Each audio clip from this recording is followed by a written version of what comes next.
시청자 여러분 안녕하십니까? 경제의 맛 이윤아입니다. 최근 반려동물을 키우는 분들도 많지만 또 버려지는 유기동물도 많다고 하는데요. 이번 주 화제인에서는 유기동물과 관련한 상품을 제작 판매해 다시 유기동물을 위한 프로그램을 진행하는 예비 사회적 기업 파뮬러스의 박찬우 대표를 만나 유기동물 입양 문화에 대해 이야기 나눠봅니다. 이어서 12월 극장가에 따뜻한 웃음과 감동을 선사하고 있는 영화 이웃사촌을 이번 주 스타엔터에서 소개해드리겠습니다. 그럼 경제의 맛 지금 시작합니다.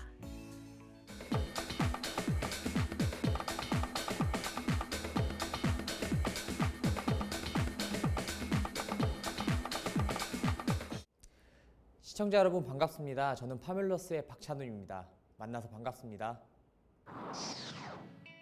최근 사회적 목적을 위해 수익을 창출하는 사회적 기업이 주목받고 있는 가운데 유기동물 문제를 알리고 올바른 반려동물 문화를 만들어가는 예비 사회적 기업이 주목받고 있다.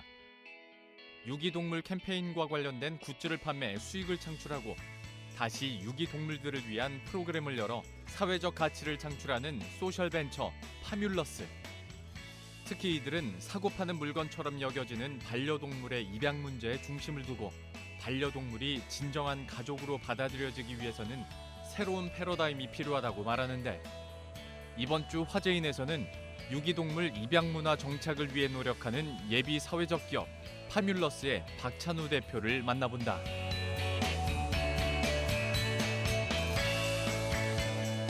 저희 파뮬러스는 유기견 보육원을 짓는 소셜벤처입니다. 파뮬러스라는 이름은 패밀리라는 가족이라는 뜻의 어원에서 가지고 왔고요. 섬기는 사람이라는 뜻을 동시에 가지고 있습니다.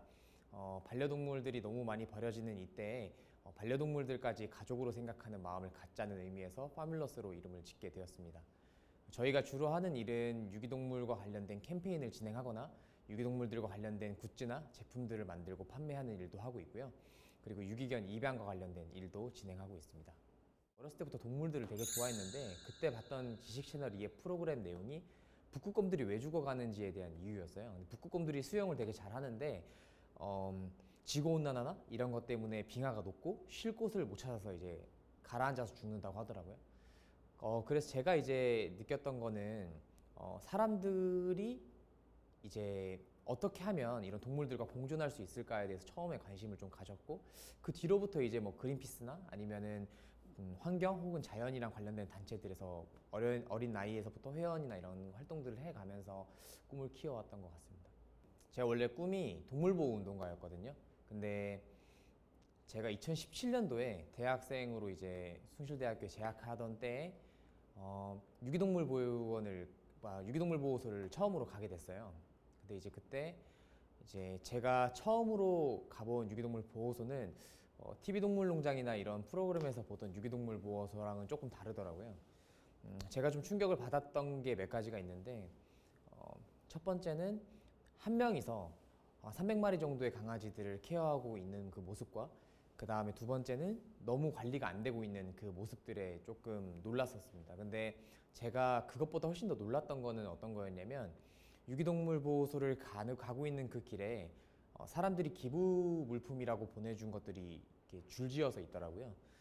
사료랑 이제 배변 패드 이런 것들이 있었는데, 사실 이것들이 사용되지 않고 썩어가는 모습에 제가 좀 충격을 받았습니다.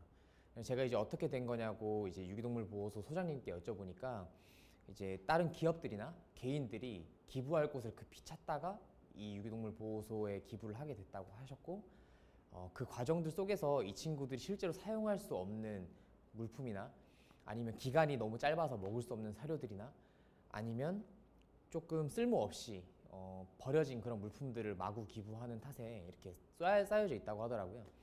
저는 이거에 대해서 많이 놀라게 돼가지고 제가 어떻게 하면 조금 더 잘 도울 수 있을까 생각을 하게 되다가 그렇게 처음 시작하게 됐어요. 저희가 생각하는 사회 문제는 총 3가지인데요. 첫 번째는 이제 반려동물들이 너무 쉽게 사고 팔릴 수 있는 그 문화. 두 번째는 반려동물들이 쉽게 버려지는 그 문화. 그리고 세 번째는 이 강아지들이 생산되고 어떻게 버려지는 그 과정들 속에 있는 예를 들면 펫샵이라던가 아니면 개농장과 같은 그런 문화들에 대해서 세 가지의 저희가 문제 의식을 좀 가지고 있고요. 이 중심 부분에 유기동물 보호소가 위치하고 있다고 생각하고 있습니다. 그래서 저희는 유기동물 보호소를 돕고 있는 일들을 사실 주로 하고 있고요. 사실 국내에서 이제 정부에서 직접 운영하거나 위탁을 하는 보호소 같은 경우에는 안락사가 시행되기도 하고 그 안락사로 인해서 어떤 지원을 받을 수 있는 것들도 충분히 마련되기도 합니다. 근데 사설 유기동물 보호소 대부분은 개인이 사설로 운영하는 곳이기 때문에 안락사가 없는 곳들이 훨씬 더 많고 그 과정들 속에서 지원을 받을 수 있는 공간들도 되게 지원을 받을 수 있는 어떤 것들도 되게 잘 없어요. 그런 음지에 있는 거죠, 지원에. 그래서 저희가 이제 사설 유기동물 보호소를 돕고 있고 저희는 그 사설 유기동물 보호소 저희가 생각하기 사설 유기동물 보호소의 문제를 해결하는 게 어떻게 보면 이제 국내에 있는 반려동물 문화 아까 전에 말씀드렸던 세 가지의 문제점을 해결하는 데 출발점이 될 거라고 생각하고 있습니다.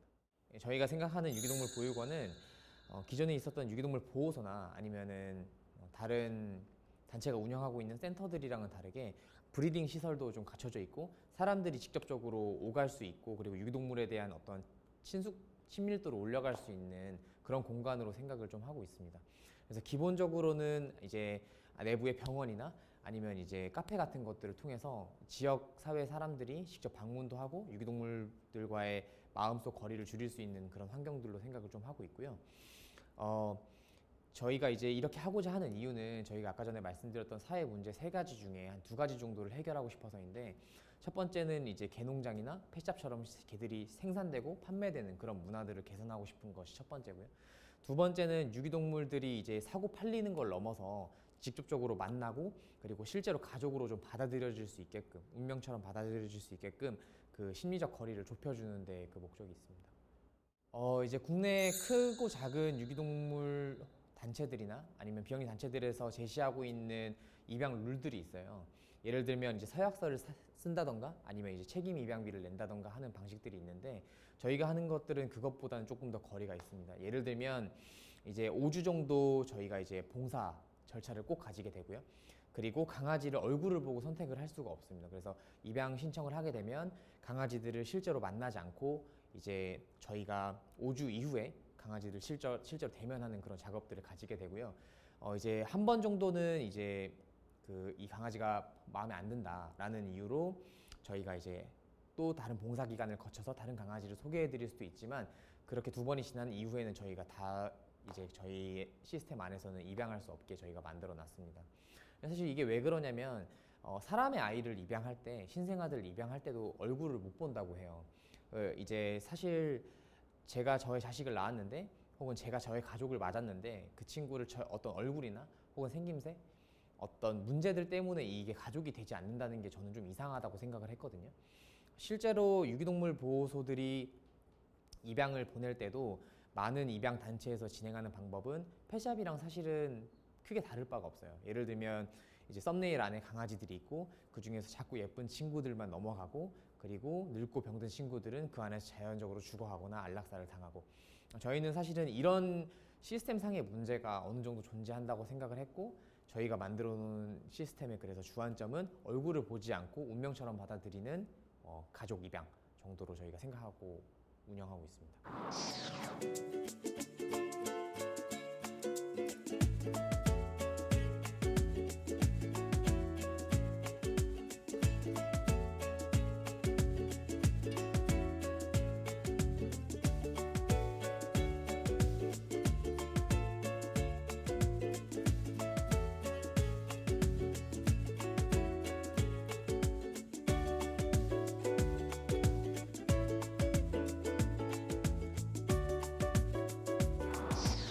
일단 사회적 이슈를 저희가 이제 다루고 있다 보니까 저 개인적으로 느끼는 어떤 어려움은 이제 뭐 코로나라든지 아니면 어떤 다른 사회적인 이슈들이 더 크게 나올 때에 있어서 특정 사회적 이슈들이 조금 눈길이 적어지는 그런 이슈들이 사실 있었어요. 그래서 활동을 하는데 좀 제약도 있었고 그리고 저희 같은 경우는 이제 유기동물 보호소 봉사나 아니면 유기동물 보호소에 지원하고 사람들이 모여서 어떤 건물들을 짓고 이런 프로젝트를 진행을 하는데 2020년도에는 사실은 그런 것들이 성행할 수가 없었어요. 그래서 그러다 보니까 사업 전체에 조금 지장이 있는 경우도 있었고요. 다만 이제 유기동물과 관련된 이슈들이 반려동물 인구가 늘고 그리고 반려동물과 관련된 직업들이 늘어가면서 관심을 점차적으로는 많이 받고 있는 것 같아서 다행이긴 합니다. 마침 이제 지난주 일요일에 제가 봉사를 갔다 왔는데 그 봉사지에서 이제 강아지가 한 마리 죽었어요. 그 강아지는 어떤 강아지였냐면 이제 그 유기동물 보호소에서 태어나고 자라서 죽음까지 있었던 그런 친구거든요. 이름은 칠칠이라고 하는데요. 그 친구를 제가 지난달에 이제 병원에 데리고 가서 이제 응급처치도 하고 여러 가지 다 해봤는데 돌아와서는 이제 결론적으로 이제 지난주 일요일에 죽게 됐어요. 무지개 다리를 건넌 거죠. 근데 이제 한 달이라는 기간 동안 이제 여쭤보고 이제 저희 연락도 받고 하는 동안 이제 들어보니까 되게 많이 아팠다 그러더라고요. 아마 이제 그 아픈 거랑 그 다음에 어떤 추위나 아니면 혹은 이 유기동물 보호 사정 혹은 공중보건 이런 것들 때문에 이제 더 많이 급해져 이제 무지개 다리가 가까워졌을 수도 있는데 그 친구가 아마 이제 한 달 정도를 아프면서도 참아낸 게 저나 아니면 저랑 같이 갔던 봉사자들을 좀 기다려준 게 아닌가, 그때 같이 병원에 가지고 데려줬던 사람들을 기다려줬던 게 아닌가 하는 생각이 들어서 좀 생각이 많이 납니다. 일단 첫 번째로는 이제 얼굴이나 아니면 이 개가 마음에 든다라고 하는 이유가 어떤 운명처럼 느껴지기보다는 그냥 귀엽고 혹은 작고 어떤 이제 그냥 불쌍한 마음이 순간적으로 들 때도 많잖아요. 근데 어떤 그런 순간적인 마음이 드는 것 때문에 입양을 결정하지 말아주셨으면 좋겠다라고 말씀을 좀 드리고 싶고, 국내에 사실은 입양률도 낮지만 파양률도 굉장히 높아요. 그래서 어떻게 보면 그런 인식이 아직까지 조금 개발이 되지 않지 않았나? 그리고 조금 갑작스런 어떤 불쌍함, 순간적인 불쌍함이나 아니면 작고 귀엽다는 그런 생각들 때문에 아무런 준비도 되지 않고 가족을 만들려고 하는 일이 되게 저는 좀 불만이 많습니다. 사실은 이제 사람의 아이를 만들려고 해도 10개월 정도를 기다려야 되잖아요. 그러면서 이제 엄마 아빠가 될 준비도 하고 이것저것 이제 기다리기도 하는데 어떻게 보면 강아지도 혹은 유기동물을 반려동물 되는 그 순간도 가족이 되는 그 순간인데 10개월은 아니더라도 한 두세 달 정도는 고민해 주실 수 있지 않나, 뭐 그런 생각들을 가지고 있습니다. 제가 처음에 시작했었을 때는 제가 조금 제가 원하는 것들만 생각을 사실 했던 것 같아요. 예를 들면 이제 사람들을 돕고 아니면은 이제 이 생명들에 대해서 제가 관심을 가지고 있다는 것을 보여주는데 제가 많이 신경을 썼었거든요. 근데 그렇게 하다 보니까 이제 주변 사람들이 사실 되게 도와주는 것도 시간적인 한계가 있더라고요.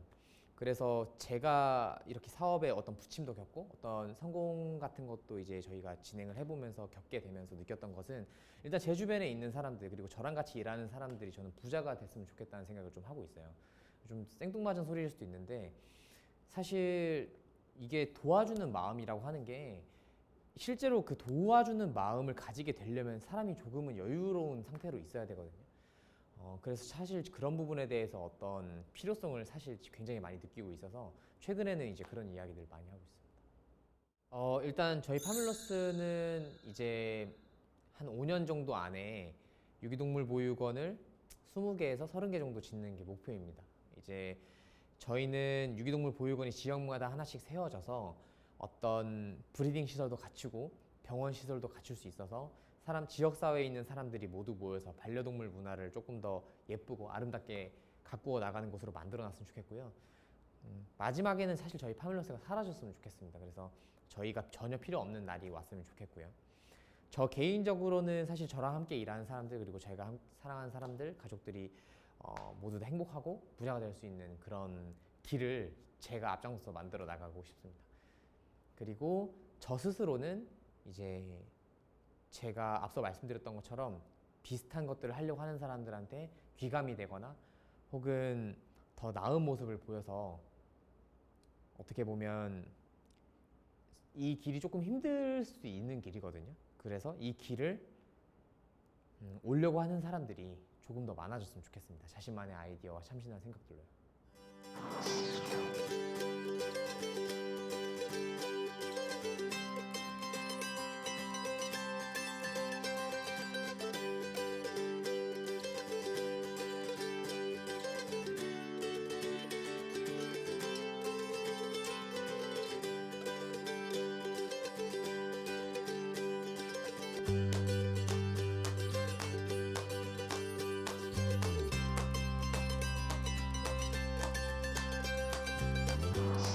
반려인, 비반려인 이렇게 생각을 좀 하고 있는데요.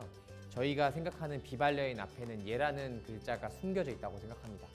예비 반려인과 반려인 이렇게 두 가지로 나뉘게 되는 거죠. 그래서 이 지구에 사는 사람들 모두가 사실은 반려인 혹은 앞으로 반려인이 될 사람들이라고 저는 믿고 있습니다. 앞으로도 반려동물과 함께 가족이 되려고 하시는 모든 분들, 그리고 입양을 생각하시는 모든 분들, 그리고 이런 것들에 관심이 있는 모든 분들이 저희의 활동과 그리고 다른 단체들의 활동에도 많은 관심을 가져주셨으면 좋겠고요. 유기동물 문화나 혹은 반려동물 문화의 더 나은 모습은 저희뿐만이 아니라 함께 해주시는, 그리고 이 문제에 관심을 가져주시는 모든 분들이 만들어 나가는 거라고 생각하면서 인터뷰를 마치고 싶습니다. 감사합니다.